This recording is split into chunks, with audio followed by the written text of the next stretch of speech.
Today, I'm going to talk about something that YouTubers don't dare say. Different opinions. Yes, today I'm going to talk about games that everyone likes, but I don't. Starting with Vector Man.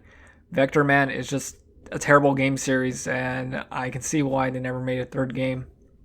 If you play the first game, the story basically sums up like this. You're basically like a green, tall Wally, and you gotta save the planet from an evil weather machine that went rogue for some reason. And you're the main character, Vector Man.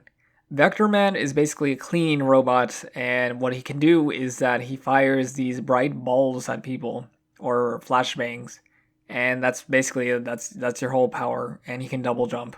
So you're playing Vector Man or Green Wally, and when you're playing the level looks so bland and like factory-like for some reason for the first level. So then you realize, oh, how am I gonna get power-ups? So you get your power-ups from these random TVs that are attached everywhere in this factory. So you take like 10 seconds destroying one of these TVs by keep pressing the button on the Genesis controller. And the power-up only lasts like 20 seconds because you keep using it often. And it turns out it's actually limited in capacity. So you can either save it and avoid the enemies for the boss, or you either use it all and you don't have anything for the boss. So then when you complete the level, you go against this evil red airplane, and you start attacking this airplane, and it keeps going side to side, so it's practically easy not to get hit by it. So when you're done with that, you then go to level 2, a train level, and for some reason the green Wally turns into a train now, so he morphs throughout the game. And you're facing a new boss, a guy with two huge hands trying to get at the railroad tracks. You might sound like I'm saying something ridiculous, but it's actually part of the game. Does the game explain this at all? No, it does not. It doesn't explain anything. So you fight this boss, you complete it somehow, and then you get to the third level, Aqua Stage. And the game keeps going from random levels and areas to bosses, and you keep doing that until you face a annoying boss, a boss rush that has 3 bosses in a row. And by that point, when you finish the level, you probably only have like 4 hit points, maybe 5. And if you die in any of these bosses, the first, second, or third, you gotta start over. So if you were this close to being all 3 bosses, you gotta start all the way back. How's that fair? And then you face the evil weather machine. You finally beat it, and then the game ends. So you can tell that I don't really enjoy this game. I mean, it's like a weird shoot 'em up where you gotta keep walking a few steps, hitting the enemy, and then wait until the enemy dies and keep walking a little bit more. Because for some reason in this game, the screen is a little zoomed in. So unlike good games like Contra or even a better game like Donkey Kong Country, you can't see everything that you're gonna face. So you have to keep walking little by little. And that gets annoying fast. And then they made a worse game called Vector Man 2. I don't even understand how they make a worse game for the first one. Like they didn't even decide to copy off Vector Man 1. They just decided let's make a worser game. We're gonna do it at the end of the Genesis life, and we're gonna charge people hard-earned money for this.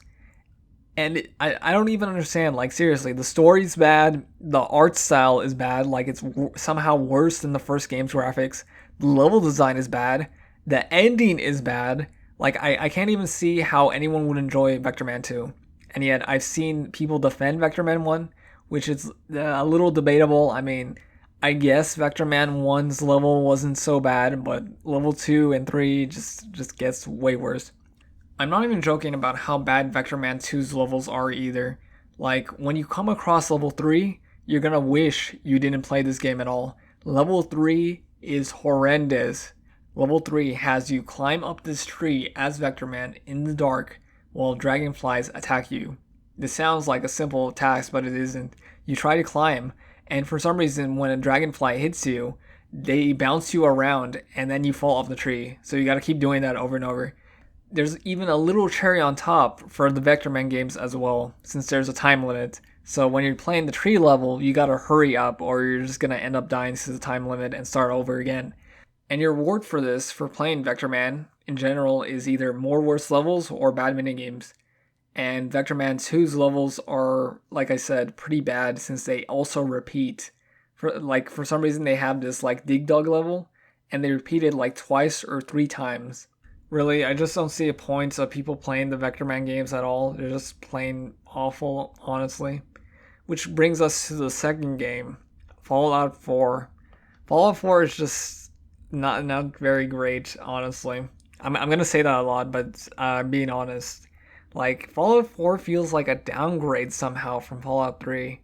You have to play the same boring quests from the same boring people, and it's like there's not even a choice you get to make since the main character has a voice, so you don't necessarily can relate to him if they were just voiceless. And then the speech checks feel like there's not really a point in clicking any of them if they still go to the same path, unlike Fallout 1, 2, New Vegas.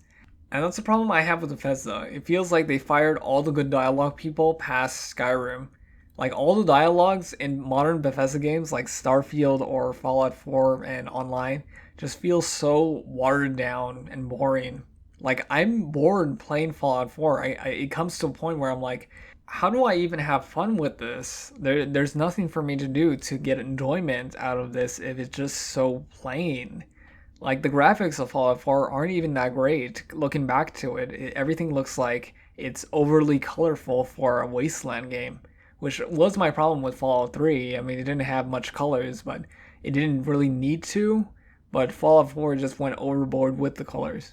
And then we get to Doom 3. This is going to be my spicy take of the video. I do not like Doom 3. Doom 3 is not very good. I personally tried to get into Doom 3 many times, and it just feels like they're trying to do a combination of like a Silent Hill like psychology game, a dark horror game, and it just doesn't work for this. Doom was always a fast-paced like arcade style game. Doom 3 is a very slow paced game, and it just feels so odd. Like when you first boot up the game, you see Doom Guy get out of his spaceship and he lands on the military base on Mars. And when you do a little bit of menial tasks, you come across the camera in the back and you see a portal open up, and then the whole game starts. You start finding these imps, enemies, and then these pinky demons and stuff like that. And then you don't really have much enjoyment doing this because it's just so slow paced. You gotta type in like these passwords from old websites or something like that, or through logs you read. You type that in and you get a little health boost or gun. And I'm thinking to myself, like, why is Doom Guy a tank in this game? Like, he turns so slow, and the armor he has barely does anything in this game. Like, you could have 100 armor and 100 health, and the armor only takes away like 10. Meanwhile, your health is like at 30 or 40. Like, what's the point of armor if it barely does anything in this game?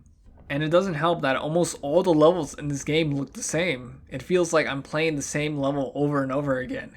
Almost everything in this game annoys me. Doom Guy annoys me, the enemy designs annoy me, the gameplay annoys me, and the gun sounds are really off for some reason. Like, I think there was mods to fix the gun sounds. That's how bad they were.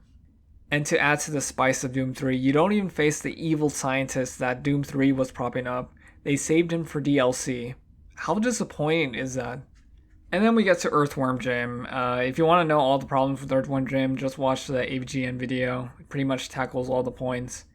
And there is a lot of Earthworm Jim defenders who actually enjoy these games, but I think they more enjoy the character Earthworm Jim, as such, the Sonic for Hire series, more than the gameplay itself, because Earthworm Jim has frustrating levels.